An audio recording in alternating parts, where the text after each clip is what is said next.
हम अभी तक जो बात कर रहे थे वो किसके लिए बात कर रहे थे? होमोजीनियस के लिए बात कर रहे थे। बस अंतर क्या है कि जैसे मान लो कि मुझे अगर जो केपी केसी निकालना हो तो हम कैसे निकालेंगे? हम यहाँ पे बात कर रहे हैं कि अगर सॉलिड एंड लिक्विड दिया होगा, और लिक्विड में भी कौन सा कंडीशन है? प्योर। अगर प्योर लिक्विड दिया होगा तो आप इसकी जगह पे हम लोग क्या ले लेंगे? 1 ले लेंगे। ये बात मैंने आपको पहले भी बताई थी कि active mass of pure solid and pure liquid, solid कोई भी हो, लिक्विड में जो है वो कैसा होना चाहिए? प्योर होना चाहिए। तब जाके उसकी जो वैल्यू हो जाएगी वो कितनी हो जाएगी? 1 हो जाएगी। ठीक है। दूसरी बात, मैंने आपको केपी इक्वल टू केसी दो फॉर्मूले बताए थे। KP equal to KC R T to the power delta N G. दूसरा, केपी का फॉर्मूला मैंने आपको बताया था, अगर जो मेरे पास मान लो कि इसका इक्वेशन है, मैं आपको एक इक्वेशन लिख के दिख देता हूं कि अगर मुझे केपी की वैल्यू निकालनी है A plus B equal to C plus D, तो हमने कहा था केपी इक्वल टू क्या हो जाएगा? Partial pressure of C into partial pressure of D into partial pressure of A into partial pressure of B. ठीक है। तो इस प्रकार से हमने क्या करा था कि आपको बताया था कि इस तरह से लिखा जाता है। ओके। अगर मैं इस रिएक्शन का, अगर सपोज करो कि मैं गैस को, हम यहाँ पे सॉलिड की जो एक्टिव मास है वो कितना ले लेंगे? 1। ये भी क्या है? सॉलिड है तो 1। तो अगर मैं केपी की वैल्यू लिखूं, यानी कि प्रेशर के टर्म में, अगर आपके पास कंसंट्रेशन होता तब तो आप कंसंट्रेशन यानी कि केसी निकालते, लेकिन आपके पास क्या है? प्रेशर है, तो प्रेशर के टर्म में निकालेंगे। अब जैसे हमने प्रेशर के टर्म में निकाला तो यहाँ पे क्या हो जाएगा? आप कहोगे कि सर ऊपर में प्रोडक्ट लिखिए, नीचे में रिएक्टेंट लिखिए, तो हमने यहाँ पे लिखा प्रेशर ऑफ CO2। ओके। यहाँ पे हमने लिखा, क्योंकि आप चाहो तो ऐसा भी लिख सकते हो। हाँ जी, बोलिए वरुण। सर कैसे पता चलेगा अभी हमें कि प्रेशर निकालना है? वो आपको दिया रहेगा, जैसे अभी हम क्वेश्चन कराएंगे ना, वो आपको एटीएम के टर्म में दिया। अभी हमें जो दे रहा था वो कैसा दे रहा था? वॉल्यूम और मोल के टर्म में दे रहा था। लेकिन जब वो आपसे केपी पूछेगा ना तो वो किस फॉर्म में देगा? आपको प्रेशर के टर्म में दिया जाएगा, आपको खुद ही इंडिकेट। अगर मैं इसका फॉर्मूला लिखता टोटल, तो यहाँ पे हमारे पास क्या हो जाता है? PCAO। हो गया ना, क्या हो जाता है ये आपका? PCAO, प्रेशर ऑफ CaO, और प्रेशर ऑफ CO2। ठीक है। अब यहाँ पे नीचे हम क्या लिखते हैं? Pressure of CaCO3। और आपको पता है ये सॉलिड है तो इसकी वैल्यू कितनी हो जाएगी? 1। और इसकी वैल्यू कितनी हो जाएगी? 1। तो केपी की वैल्यू क्या हो जाएगी? Partial pressure of CO2। होगी कि नहीं? तो इसी चीज को आपको बस इतना सा याद रखना है कि अगर आपके पास कहीं भी सॉलिड और प्योर लिक्विड दिख जाए तो उसका एक्टिव मास जो है वो क्या ले लेना? 1 ले लेना है। एक बच्चा बोलता है कि सर सॉलिड में क्यों हम प्रेशर जो है 1 ले लेते हैं? एक्चुअल में जब वो सॉलिड केस में होगा तो वो किसी कंटेनर पे बाहर से फोर्स नहीं लगाएगा। जैसे मैं एक एग्जांपल के रूप में बताता हूं, अगर आपने क्या करा कि बहुत सारे सॉलिड बॉल जो है भर दिए किसी कंटेनर में, तो अब ये सॉलिड थोड़े ना प्रेशर लगाएगा। प्रेशर का मतलब ही क्या होता है कि जो पार्टिकल से इस दीवार पे टकराएगा तभी तो ये प्रेशर आएगा। अब ये सॉलिड को बीच में रख दिए तो क्या इधर भी नहीं लगा रहा है, इधर भी नहीं लगा रहा है, इधर भी नहीं लगा रहा है? जब वो प्रेशर नहीं लगा रहा है तो उसका हम वैल्यू कितना लेंगे? 1 ले लेंगे, यानी कि जितना था नीचे में सिर्फ उतना ही लग रहा होगा। तो इसी कारण से हम लोग क्या करते हैं? सॉलिड का जो है कितना ले लेते हैं? 1 ले लेते हैं। मेरे ख्याल से ये केस तो आपको समझ में आ गया। अब हम जस्ट सेकंड केस की बात करते हैं। अब देखिए सेकंड केस में अगर मैं केपी लिखूं तो क्या हो जाएगा? आप कहोगे सर प्रेशर ऑफ प्रोडक्ट लिख दो। हम अगर जब प्रेशर ऑफ प्रोडक्ट लिखें तो PH2 का पावर कितना होगा? 2, क्योंकि यहाँ पे 2 है, जितना स्टोइचियोमेट्री रहता है उतना लिख देते हैं। और यहाँ पे हमारे पास क्या हो जाएगा? O2 gas, pressure of O2। ठीक है। अब हमने जो है इसको लिख दिया, नीचे में हम क्या लिख देंगे? आप कहोगे कि सर H2O और ये लिक्विड में है। अगर जो लिक्विड में तो ये प्रेशर क्या करेगा, प्योर है, तो यानी कि जो है क्या करेगा, बिल्कुल भी एक्सर्ट नहीं करेगा। तो यहाँ पे भी 1 हो जाएगा। और आपके पास O2 किस फॉर्म में है, यानी कि गैस, और इसमें तो कोई दिक्कत नहीं है। तो यहाँ से हम लोग लिख सकते हैं pressure of H2 equal to क्या हो जाएगा ये, एंड प्रेशर ऑफ O2। ठीक है। तो केपी की जो वैल्यू होती है वो किस टर्म में निकाली जाती है, जब आपके पास गैसियस हो तो हम लोग जो है उसको क्या करेंगे, इस फॉर्म में हम निकालेंगे। सिमिलरली अब यहाँ पे देखिए कि ये इसका वैल्यू 1 हो जाएगा और इसका वैल्यू 1 हो जाएगा, तो H2 to the power 4 and H2O to the power क्या हो जाएगा, 4 हो जाएगा। हाँ जी वरुण बोलिए। सर प्योर लिक्विड कैसे पता चल रहा है सर आपको भी? जनरली प्योर आप जो है H2O बिल्कुल आपसे कह रहा है कि उसके अंदर कुछ भी मिलावट नहीं है। जैसे हमने कहा कि H2O को हम लोग क्या लेते हैं, प्योर लिक्विड। और जिसके अंदर कोई भी चीज दूसरा ना मिला हो तो हम उसको प्योर कहेंगे। तो वो जनरली आपको इंडिकेट कर देगा, आप चिंता मत कीजिए। ठीक है। जैसे हम एक क्वेश्चन से माध्यम से आपको समझाने का प्रयास करते हैं कि इस टाइप के क्वेश्चन को कैसे सॉल्व किया जाता है। ध्यान सुनना, बहुत ही लाजवाब क्वेश्चन है, आपको इस टाइप के बहुत सारे एग्जाम में देखने के लिए मिलेंगे। सबसे पहले मैं यहाँ पे एक इक्वेशन लिखता हूं। मैंने क्या करा, N2O4, और यहाँ पे जो है सबसे बड़ी दिक्कत क्या है ना, यहाँ पे पार्शियल प्रेशर निकालने में आपको थोड़ी सी कठिनाई आएगी। लेकिन मैं आपको बता रहा हूं, आप जैसे जैसे मैं कह रहा हूं वैसे वैसे चलिए, तो आपको जो है कोई दिक्कत नहीं आएगा। ठीक है। यहाँ पे N2O4 को मैंने गैस ले लिया है। ओके।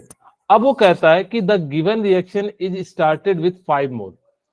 यहाँ पे आपको कितना मोल दिया हुआ है, 5 मोल दिया हुआ है। और ये भी कितना मोल दिया हुआ है, सॉरी, क्योंकि N2O4 दिया है कब, एट इनिशियल में। हमें इसमें केसी निकालना है, केपी नहीं निकालना है, एट इनिशियल। ठीक है। अगर एट इक्विलिब्रियम की बात करें तो क्या हो जाएगा, कहोगे सर 5 माइनस अल्फा, यानी कि कुछ तो मोल घटे होंगे। तो यहां पे कितने बनेंगे, 5 2 अल्फा, सॉरी यहाँ पे अब हमारे पास कितने मोल है कि, सॉरी यहाँ पे देखिए ध्यान से, अगर मैं कहूं कि 1 मोल होता तो कितने मोल बनते, 2 अल्फा। तो यहाँ पे टोटल कितने बन जाएंगे, 10 अल्फा। बोलिए क्लियर है।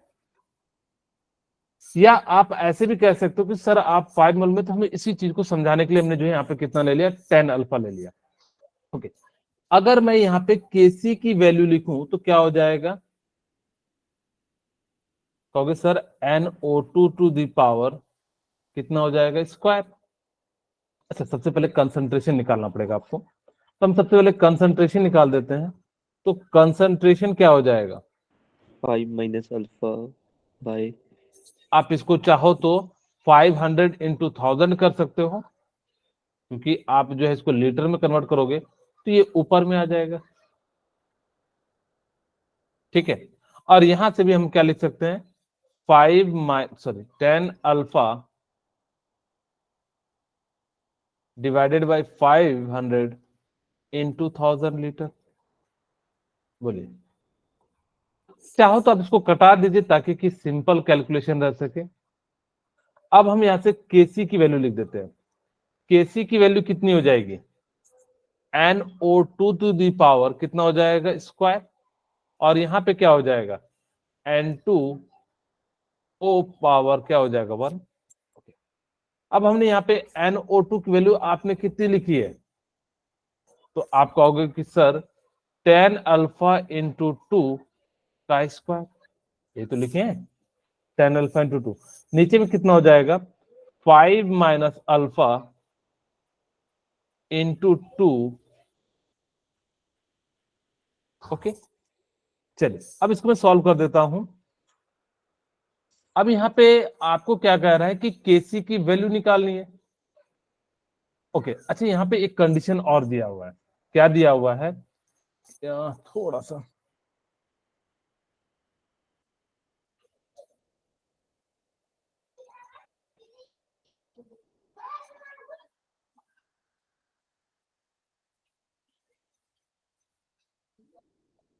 चलिए यहाँ पे देख लेते हैं।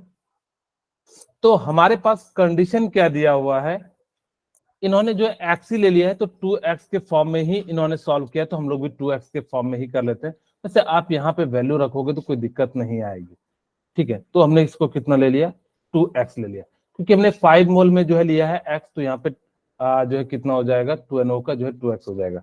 ओके, अब ये क्या कहता है कि हमारे पास देखो क्या कह रहा है, at equilibrium mole of NO2 found, यानी कि जो मोल है वो कितना है, डबल ऑफ N2O। अगर N2O4x होगा, सॉरी NO2x होगा, तो ये कितना हो जाएगा, N2O4 2x। ऐसे समझिए कि अगर मेरे पास यहाँ पे देखिए NO2 की वैल्यू कितनी टाइम्स हो जाएगी, 2 टाइम्स ऑफ N2O4 हो जाएगा, यही तो हो जाएगा। यानी कि मोल ऑफ NO2 की जो वैल्यू हो जाएगी वो कितनी टाइम्स हो जाएगी, 2 टाइम्स ऑफ N2O4 हो जाएगा। ये अच्छा क्वेश्चन है।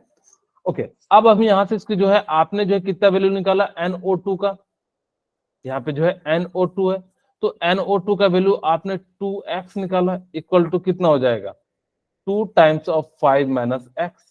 और यहां से हमने सॉल्व किया तो x की वैल्यू कितनी आ गई, 2.5 आ गई।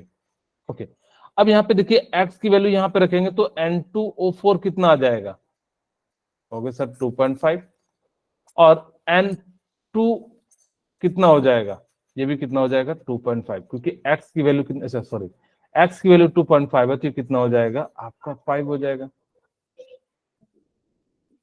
ठीक है। ओके, अब यहां तक हमने निकाल लिया। अब हमारे पास कुछ भी नहीं बचा, तो हम यहाँ पे सिंपली क्या कर सकते हैं, Kc की जगह पे हम लोग क्या लिख देंगे, आप यहाँ पे जो है इसकी वैल्यू कितनी निकाली NO2 की, तो यहाँ पे मैं लिख देता हूँ 5, और यहाँ पे हमने कितनी निकाली 2.5, तो 5 का स्क्वायर हो जाएगा 5/v, और v आपको पता है हम लास्ट में इसकी वैल्यू रख देंगे, तो यहाँ पे हमारे पास कितना हो जाएगा 2.5v,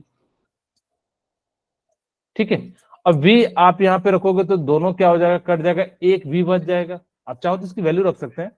यहाँ से हमने जो क्या कर दिया 25/v स्क्वायर, और ये कितना हो जाएगा, ऊपर जाएगा v, यहाँ पे कितना हो जाएगा 2.5, तो एक v से एक v कैंसिल हो जाएगा, और ये पॉइंट ऊपर चले जाएगा 10, तो ये कैंसिल हो जाएगा, तो नीचे कितना आ गया 10/v आ गया। ओके, अब हमारे पास v कितना दिया हुआ है 500, तो 500 इंटू कितना हो जाएगा 1000, इसको जो हमने क्या कर दिया लीटर में, तो यहां से हमारे पास कितना हो जाएगा, सॉरी 10 है ये, 20 हो जाएगा। तो इस तरह से हमने क्या कर लिया, केसी की वैल्यू को जो हमने क्या निकाल लिया 20 जो है हम लोग क्या कर सकते हैं, निकाल सकते हैं। नेक्स्ट क्वेश्चन, अब देखिए आप पूछ रहे थे ना कि सर हमें कैसे पता लगेगा, देखिए यहाँ पे क्या दिया हुआ है, पार्शियल प्रेशर दिया हुआ है, इसका मतलब है यहाँ पे हमें क्या निकालना है, केपी निकालना है या केसी निकालना है, तो कहोगे केपी निकालना है। ओके, अब आपके पास देखिए क्या दिया हुआ है, PCl5 इक्वल टू कितना हो जाएगा, PCl3 गैस, और यहाँ पे क्या हो जाएगा Cl2 गैस हो जाएगा, ठीक है। Okay, the given certain reaction quantity of PCl5, the mole fraction of Cl2, यहाँ पे याद रखना कि इसके अंदर जो है ना मोल फ्रैक्शन का जरूरत पड़ेगा, तो मैं थोड़ी देर में समझाऊंगा। इसकी वैल्यू दी हुई है 0.25, and the pressure of equilibrium mixture is 4 atm, और वो जो है क्या दिया हुआ है, टोटल प्रेशर जो दिया हुआ है वो कितना दिया है, determine the partial pressure. Okay, हमने यहाँ पे मान लिया कि टोटल प्रेशर कितना दिया है, पीटी जो है आपको दिया हुआ है 4 atm। अगर मैं इन्हें इसको एट इनिशियल पे 1 मान लिया, तो ये कितना हो जाएगा 0 0, एट इक्विलिब्रियम पे कितना हो जाएगा 1 माइनस अल्फा, ये अल्फा और ये अल्फा हो जाएगा। यहां पे ध्यान से सुनना, पार्शियल प्रेशर के लिए अगर मुझे पार्शियल प्रेशर निकालना है, अगर मुझे किसी का भी निकालना है, मैं यहाँ पे समझाने के लिए PCl3 का ले लेता हूं, तो ऊपर में आपको क्या करना है, mole of PCl3 divided by total pressure, यानी कि टोटल मोल। अब जिसका भी है यहाँ पे मैं लिख देता हूँ टोटल मोल, हम जो अभी समझाएंगे कैसे टोटल मोल निकलते हैं। इसका मतलब PCl5 PCl3 प्लस Cl2 के जो मोल होंगे, टोटल मोल उसके ले लेंगे, तो यहाँ पे कितना हो जाएगा टोटल मोल इनटू क्या हो जाएगा, पीटी, यानी कि टोटल प्रेशर। तो इस प्रकार से हम लोग क्या करेंगे, किसी का ये जो है PCl3 किसका मतलब क्या है, पार्शियल प्रेशर है।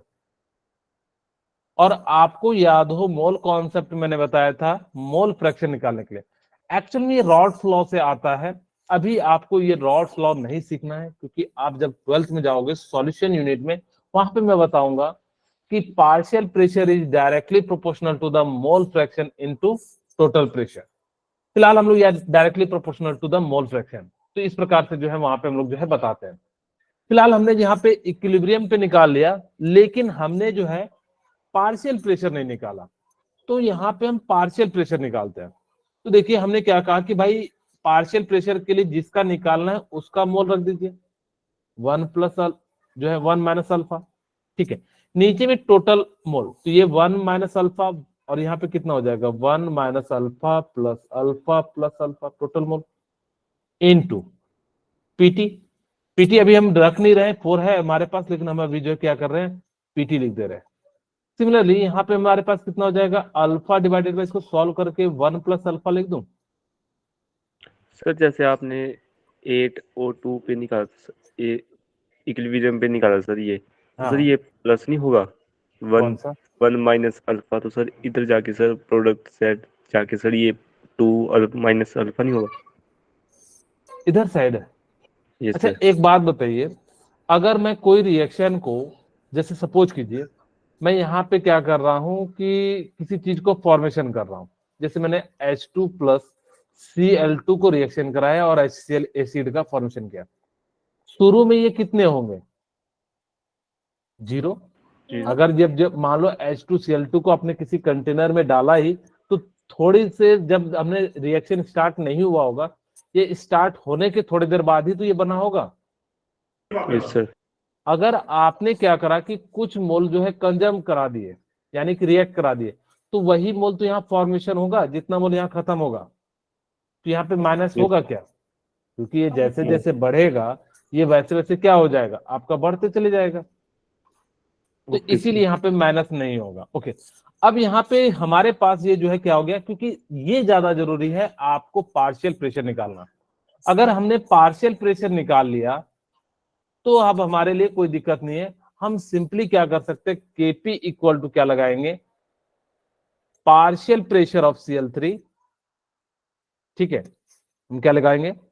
अच्छा हमसे यहाँ पे पार्शियल सिर्फ प्रेशर पूछा PCl3 का, हमसे ये पूछा भी नहीं कि इसका केपी क्या है, तो हम यहाँ पे पार्शियल प्रेशर PCl3 का निकालते हैं।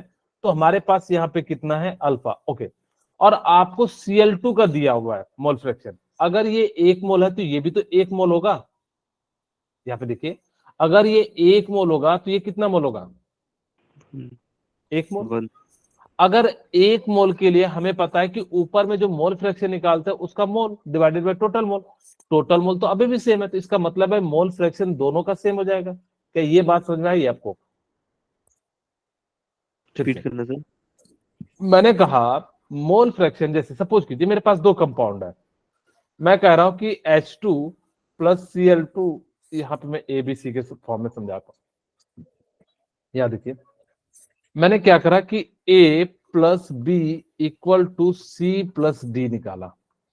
मैंने मान लिया कि इसके मोल 2 मोल है, इसके 2 मोल है, इसके मोल 1 मोल है, इसके मोल 1 मोल है, और यहां से हमने जो है C का मोल निकाल लिया। तो 1 डिवाइडेड बाय कितना हो जाएगा, 226, बोलिए इतना मोल हो जाएगा। क्या D का मोल कितना हो जाएगा, 1/6 होगा, यस सर। क्योंकि जिसका निकालना रहता है उसका मोल। ओके, ठीक है, तो यहाँ पे कितना हो जाएगा, 1/6 हो जाएगा। तो वही मैंने कहा कि भाई जब इसका मोल फ्रैक्शन 0.25 दिया तो इसका भी मोल फ्रैक्शन कितना हो जाएगा, 0.25। 2.5। ओके, इसका मतलब है कि यहाँ का इसकी वैल्यू तो आपको दी हुई है, कितनी दी हुई है, 0.25 इंटू पीटी, पीटी कितना दिया हुआ है, 4। अब 4 दिया हुआ है तो PCl3 का जो प्रेशर हो जाएगा, पार्शियल प्रेशर कितना हो जाएगा, 1 होगा कि नहीं। वही चीज इन्होंने भी दिया है कि इस प्रकार से इन्होंने जो टोटल प्रेशर कितना निकाल दिया, 1, हमने जो है आपको एक एक करके समझा भी दिया। अगर जो नहीं समझ में आए तो अभी पूछ लीजिए, मैं फिर से समझा दूंगा, एक बार देख लीजिए। मेरे को क्या करना है कि किसका निकालना है, PCl3 का। तो हमने यहाँ पे जो है क्या ले लिया, Kp फॉर PCl3। यहाँ पे जो है या पार्शियल प्रेशर ऑफ, हम किसका निकाल रहे हैं, PCl3। मैंने कहा कि भाई जिसका निकालना है उसका total mole, mole of PCl3 divided by क्या हो जाएगा, टोटल मोल, इनटू क्या हो जाएगा, टोटल प्रेशर। बोलिए यहां तक क्लियर है। अच्छा, यस हमें यहां से हमने सीखा कि आपके पास क्या दिया हुआ है, PCl5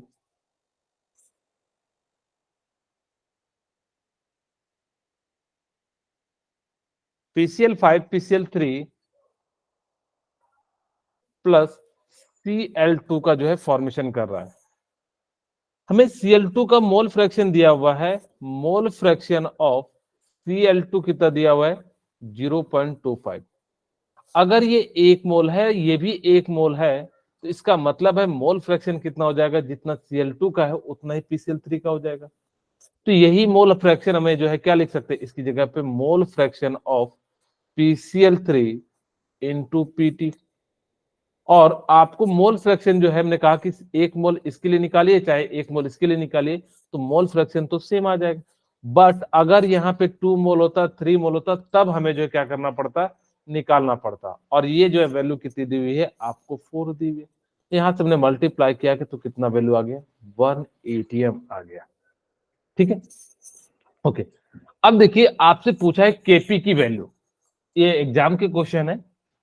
आपको दिया हुआ है N2O4 गैस और 2N2O बना रहे हैं। ध्यान से सोचना, मैं चाहूंगा कि आप लोग ना एक बार पार्शियल प्रेशर तक पहुंचे। मैं आपको 1 मिनट का समय दे रहा हूं, इसलिए दे रहा हूं, अगर आपने निकालना सीख लिया ना, तो फिर केपी की वैल्यू आपको निकालने में ज्यादा दिक्कत नहीं आएगी।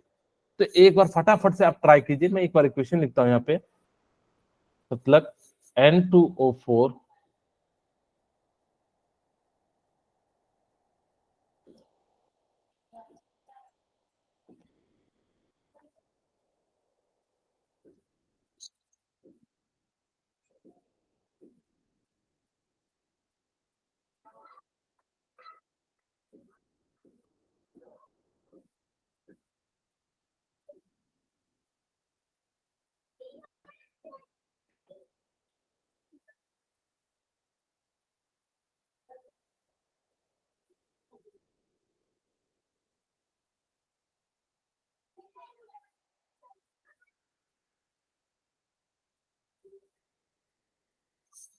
ओके, मैं बनाऊं, ट्राई कर रहे हैं क्या,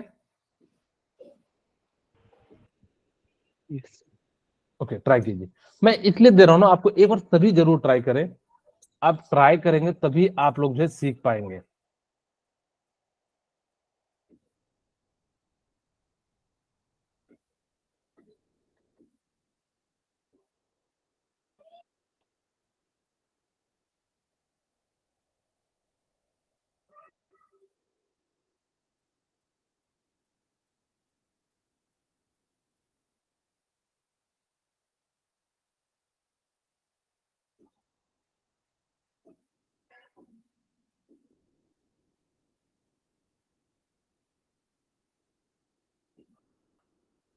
चलिए अब मैं बना देता हूं, क्योंकि ज्यादा समय दूंगा तो फिर हमारे पास समय नहीं बचेगा। सर अच्छा, ऑप्शन बी। वेरी गुड, ठीक है। अब यहाँ पे देखिए आपके पास क्या दिया हुआ है कि अल्फा की वैल्यू दी हुई है और आपको प्रेशर दिया हुआ है 1 ATM। ठीक है, हमने मान लिया कि ये कितना मोल है, 1 मोल है। तो शुरू में एट इनिशियल पे कितना होगा,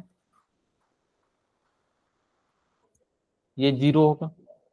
ओके, एट इक्विलिब्रियम पे कितना हो जाएगा, 2 1 minus alpha very good, 1 minus alpha, तो ये कितना हो जाएगा, 2 2 अल्फा। 2 अल्फा। ओके, अगर अब मुझे क्या करना है, पार्शियल प्रेशर निकालना है। ठीक है, अब मुझे क्या करना है, यहाँ पे पार्शियल प्रेशर निकालना है। तो हमने क्या कहा कि भाई partial pressure of N2O4 equal to क्या हो जाएगा, मैंने कहा मोल ऑफ जिसका हमें निकालना है, तो मोल ऑफ N2O, बोलिए क्लियर है इतना सा, N2O4 डिवाइडेड बाय टोटल मोल। अब देखिए यहाँ पे अल्फा की वैल्यू दी हुई ही है, तो इक्विलिब्रियम पे मोल कितना आ जाएगा, क्या 0.75 आएगा? Yes sir. अच्छा, तो N2O4 का मोल कितना हो गया, जी टोटल मोल कितना हो जाएगा 1 प्लस अल्फा, तो यानी कि 1 प्लस, यहाँ पे देखिए 1 plus 1 minus alpha plus 2 alpha, क्या 1 प्लस अल्फा लिख सकता हूं? बोलिए क्लियर है? या मैं इसको ना इस तरह से लिख देता हूं, एक बार जो है स्टेप बढ़ा के ही लिख देता हूं, ताकि कि आपको ज्यादा क्लियरिटी आ सके।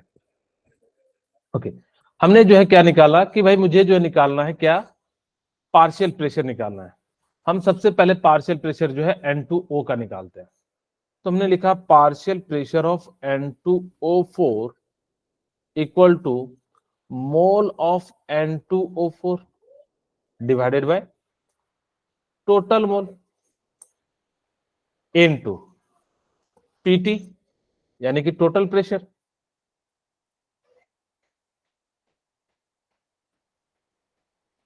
अब देखो N2O मोल जो है आपने निकाला कितना, 1 माइनस अल्फा, और टोटल मोल जो हो जाएगा 1 माइनस अल्फा प्लस 2 अल्फा।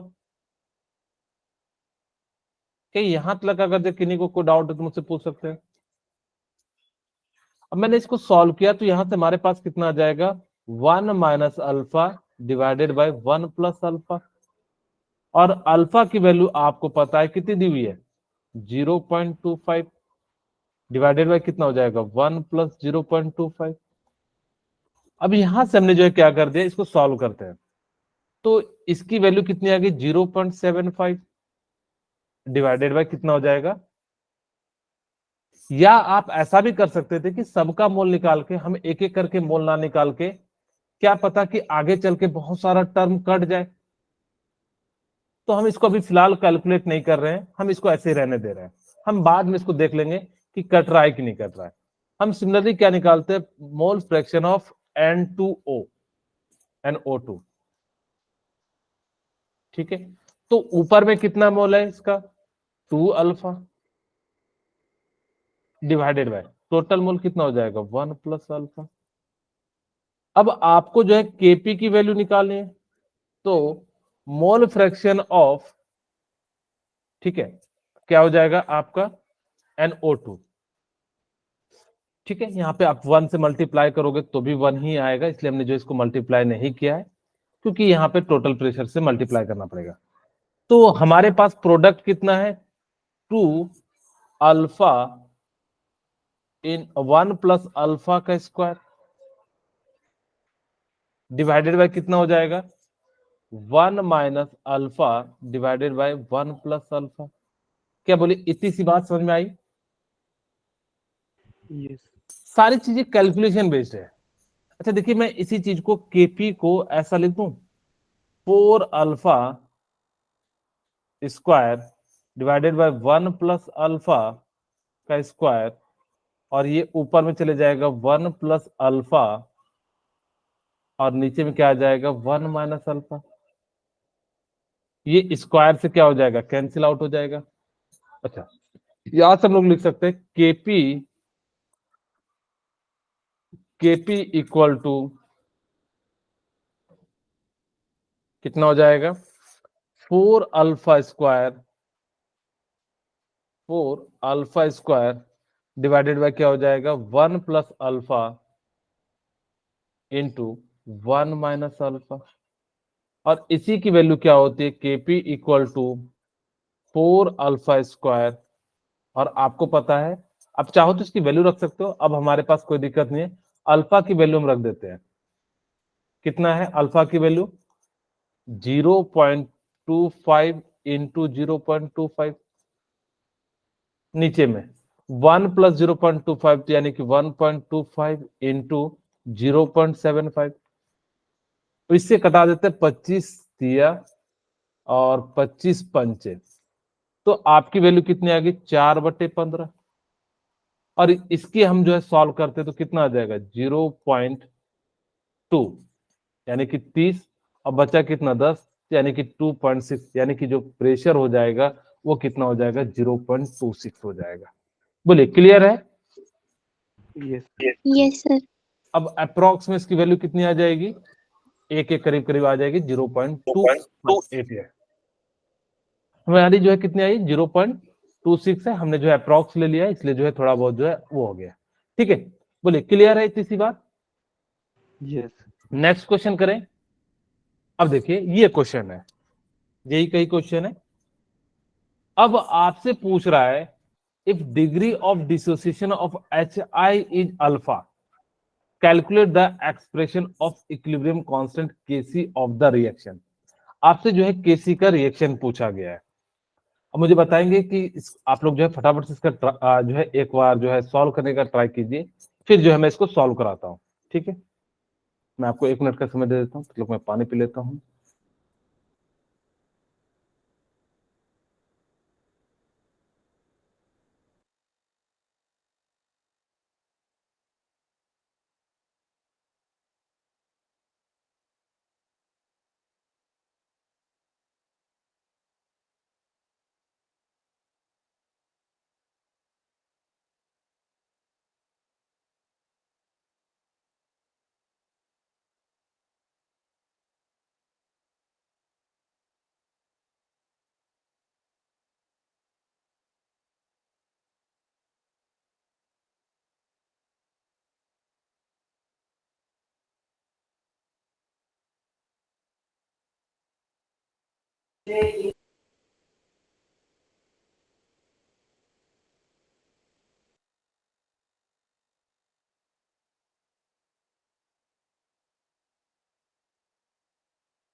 चलिए अब हम जो है इसको सॉल्व कर देते हैं।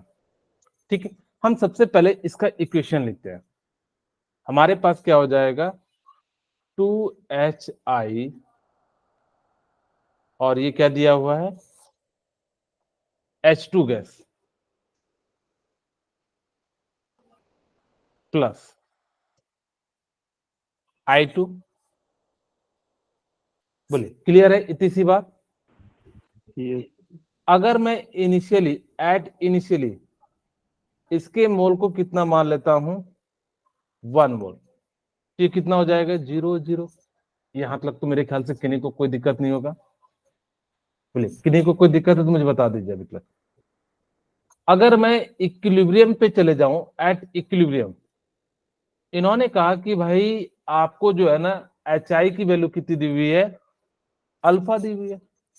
ओके, हमने मान लिया कि भाई इससे अल्फा चले गया, तो मुझे बताओ कि यहाँ पे कितना जाएगा 2 मोल के लिए अल्फा है तो 1 मोल के लिए कितना हो जाएगा अल्फा बाई 2।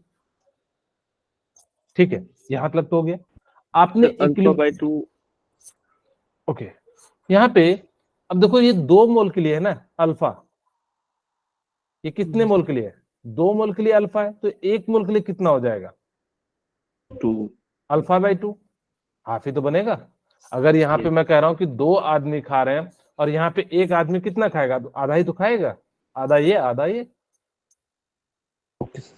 ठीक है, अब हमें जो है यहाँ पे क्या निकालना है केसी की वैल्यू निकालनी है। ओके, अगर केसी की वैल्यू निकालनी है, अब हमें यहाँ पे क्या करना पड़ेगा वॉल्यूम हम मान लेते कुछ भी, हमें जो नहीं दिया हुआ तो हम भी मान लेते ताकि कि बाद में हम इसको कटा देंगे। तो कंसंट्रेशन इक्वल टू क्या हो जाएगा 1 alpha by V alpha by 2 भी, और यहाँ भी अल्फा बाई 2 भी हो जाएगा। तो केसी की जो वैल्यू है वो कितनी हो जाएगी, आप कहोगे सर H2 और यहाँ पे I2 और यहाँ पे कितना हो जाएगा HI का स्क्वायर। H2 की जगह पे हम क्या लिख सकते हैं अल्फा बाई 2 भी इंटू अल्फा बाई 2 भी, और नीचे में हम लोग क्या लिख सकते हैं 1 माइनस अल्फा बाई वी का स्क्वायर। अच्छा देखिए यहाँ से v का स्क्वायर नीचे भी कट जाएगा, तो यहां से लिख सकते हैं alpha by 2 into alpha by 2। ये समझ में ना v का स्क्वायर कैसे कैंसिल हो गया, यहाँ भी v, यहाँ भी v, तो यहाँ पे हम लिख सकते हैं अल्फा स्क्वायर बाई 4 ऊपर के टर्म से। नीचे के टर्म से हमारे पास क्या आ जाएगा, अगर मैं यहां से लिखता तो ऊपर के टर्म में कितना आ जाएगा, 1/1 माइनस अल्फा का स्क्वायर। ओके, तो ये जो है आपका केसी क्या वैल्यू आ गया। मैं इसी चीज को कैसे लिख सकता हूँ, K C equal to alpha square 4 1 minus alpha का स्क्वायर।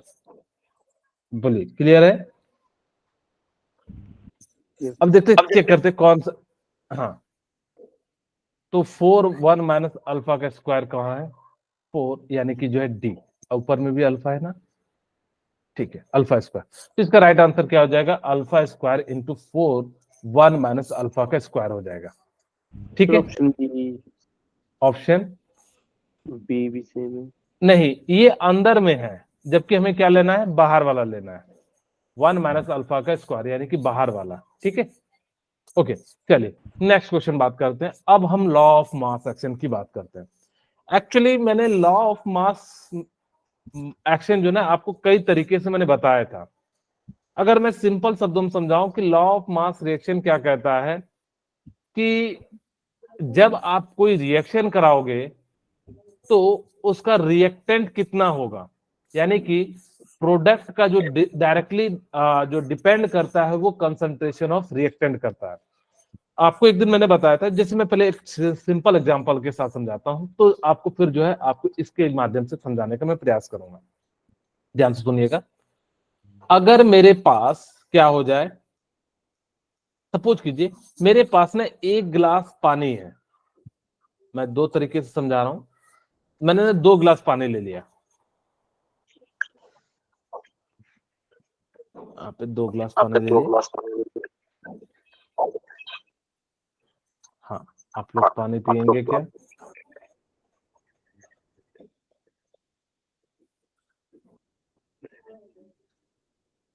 ओके। 1 गिलास को हमने जो है फ्लोर पे डाल दिया, ये फ्लोर है। जितना पानी हमने इस गिलास में लिया उतना ही पानी हमने यहाँ पे क्या कर दिया, स्प्रेड कर दिया।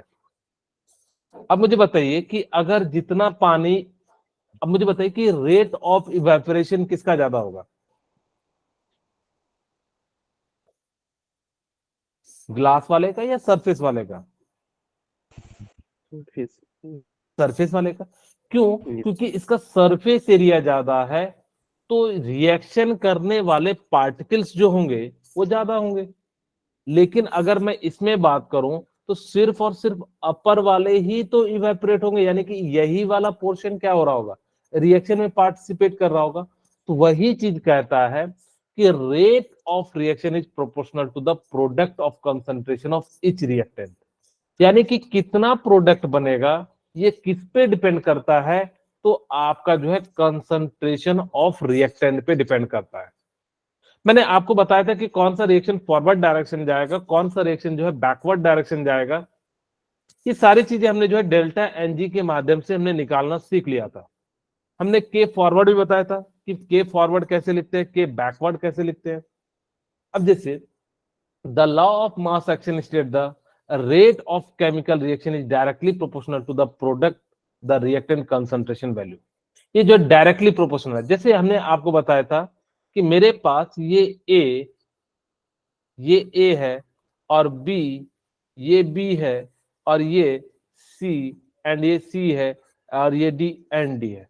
इसका केमिकल अगर जब मैं लिखूं कंसंट्रेशन, आप ये समझ लेना ये एक्टिव मास होता है। मैंने बताया था एक्टिव मास को हम एन बाई वी के फॉर्म में लिखते हैं, तो हम प्रोडक्ट का लिखेंगे। ठीक है, तो C to the power C और डी टू द पावर क्या लिखेंगे, D, and similarly B to the power B and A to the power A. इसी को हम लोग क्या कह देते हैं, इक्विलिब्रियम कांस्टेंट, या जो है केसी को हम लोग क्या कह देते हैं, ये जो है इक्विलिब्रियम का फॉर्मूला है। इस प्रकार से जो हम लोग क्या करते हैं, निकालते हैं। केसी जो डिपेंड करता है वो बेसिकली रिएक्शन स्टोइचियोमेट्री पे डिपेंड करता है। स्टोइचियोमेट्री क्या होता है, ये जो ए है यहाँ पे देखिए, स्टोइचियोमेट्री का मतलब क्या हो गया, जैसे यहाँ पे मैं लिखूं आपके लिए A plus 2b equal to 3c plus 4d। मुझे बताइए कि यहाँ पे ए का स्टोइचियोमेट्रिक कोएफिशिएंट क्या है? 1 1। बी का कितना है? 2 2। सी का कितना है? 3 एंड डी का कितना है? 4 है। ओके, अगर मेरे पास इनका स्टोइचियोमेट्रिक कोएफिशिएंट ये है तो मुझे बताइए क्या ये डिपेंड करेगा? कहोगे सर कैसे? मैं यहाँ पे आपको एग्जांपल देता हूँ। केसी इक्वल टू क्या लिख सकते हैं हम इसका? अगर जब मैं लिखूं तो कहोगे कि सी टू दी पावर कितना हो जाएगा? 3। 3 and D to the power कितना हो जाएगा? 4 4। और बी टू दी पावर कितना हो जाएगा? 2। And A to the power कितना हो जाएगा? 1। ये हो जाएगा।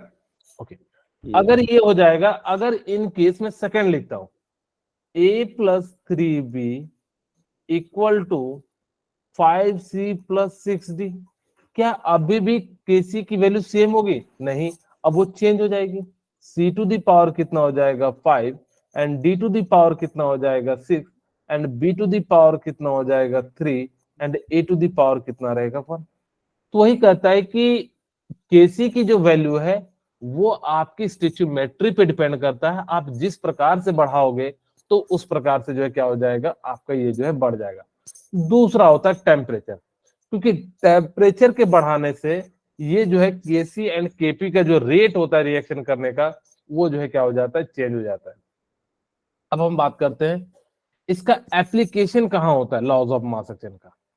अगर डेल्टा एनजी की वैल्यू 0 आ गई, इसका मतलब क्या हुआ कि जितना प्रोडक्ट साइड है, आपको पता है केपी इक्वल टू क्या है?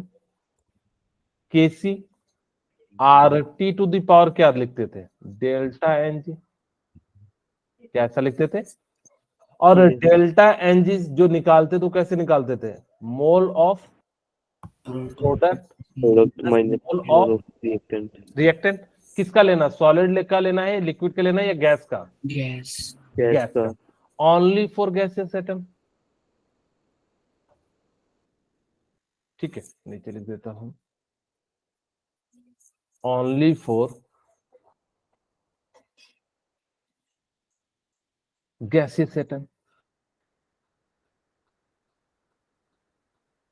ठीक है, ये जो सिर्फ और सिर्फ किसका निकलेगा? गैसियस एटम का निकलेगा। अगर मुझे बताइए कि डेल्टा एनजी की वैल्यू 0 हो जाएगी तो केपी इक्वल टू क्या हो जाएगा? 0 इक्वल टू केसी हो जाएगा, क्योंकि किसी भी संख्या पे, मैं लिख भी देता हूं, KP equal to KC R T to the power क्या हो जाएगा? डेल्टा एनजी की जगह में 0 लिख दूं। हमने मान लिया कि एनपी यहाँ पे जो है चेंज इन डेल्टा एनजी क्या है? वो 0 है। किसी भी संख्या पे अगर चाहे 1 करोड़ पे पावर 0 है तो इसका मतलब क्या है? 1 करोड़ पे, 1000 पे, किसी भी संख्या पे पावर 0 है तो आप उसकी वैल्यू कितना ले लेना? 1 ले लेना। ठीक है, तो यहाँ पे हम वैल्यू ले लेंगे तो केपी इक्वल टू केसी हो जाएगा। ओके, अगर हमने यहाँ पे क्या करा कि अब हम यहाँ पे डेल्टा एनजी की वैल्यू क्या ले लेते हैं? लेस देन 0 ले लेते हैं। तब यहाँ पे क्या हो जाएगा कि आपने लेस देन 0 ले लिया, इसका मतलब है निगेटिव वैल्यू आ गया। बोलिए, इसका मतलब क्या हो गया? निगेटिव वैल्यू हो गया। और अगर ये ग्रेटर देन ले लिया तो यहाँ पे इसका मतलब क्या आ गया? पॉजिटिव वैल्यू आ गया। बोलिए, क्लियर है?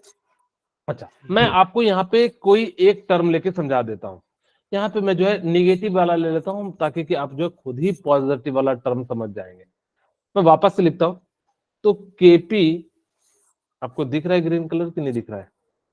यहाँ पे देखिए, केपी इक्वल टू क्या लिख सकता हूं? केसी डिवाइडेड बाय आर टी। और यहां पे मैंने मान लिया कि माइनस करके डेल्टा एक्स आया। निगेटिव पे कुछ तो वैल्यू आएगी, 1/2 आए, जो भी आए, हमने जो है मान लिया माइनस एक्स आया। क्या ये बात समझ में आई? हम क्योंकि निगेटिव वैल्यू के लिए ले रहे हैं, for delta N G less than 0। अब यहां पे लीजिएगा तो KP equal to KC divided by R T to the power X. बोलिए, ठीक है? ऐसा लिख सकते हैं। 1 इसका जो है मतलब क्या हो जाता है कि 1 बाय यानी कि जो R T to the power X. अगर मैं यहां से लिखूं तो KP into R T to the power X equal to K C. अब मुझे बताइए कि केपी बड़ा है या केसी बड़ा है?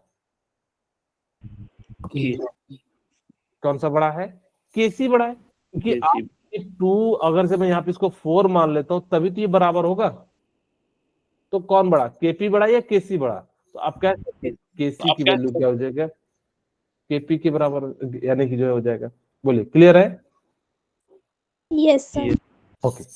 वही कहता है, अब ये सारी बातें ना हमने आपको बताई हुई है, ऐसा नहीं है कि हमने एक भी बार नहीं बताई। आपको मैंने तरीके अलग अलग बताए हैं, लैंग्वेज बुक का यहाँ पे अलग है। वही कहता है कि देखिए, अगर आपके पास the formation of HI from H2 and I2 इस प्रकार से है, हमने इनिशियल मोल मान लिया इसका A और इसका B मान लिया, हम कुछ भी मान सकते हैं। तो इक्विलिब्रियम पे क्या हो जाएगा, A minus x, B minus x, और ये कितना हो जाएगा 2 टाइम्स है तो 2x हो जाएगा। बोलिए, ये क्या लिखा हुआ है, स्टिचियोमेट्रिक कोएफिशिएंट लिखा हुआ है।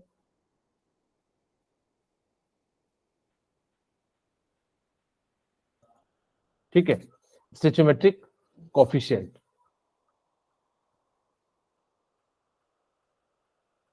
ओके, अगर यहां पे देखिए हमने ये लिखा, अब हम क्या निकालना चाह रहे हैं कि भाई कंसंट्रेशन निकालना चाह रहे हैं। तो हमने कहा था कि जो भी आएगा इक्विलिब्रियम पे उसको किससे डिवाइड कर देना, वॉल्यूम से। और जैसे ही करोगे तो यहां से जो है सबका हमने वॉल्यूम कंसंट्रेशन निकाल लिया। ये वाला टर्म हमने कैसे निकाल लिया, कंसंट्रेशन निकाल लिया।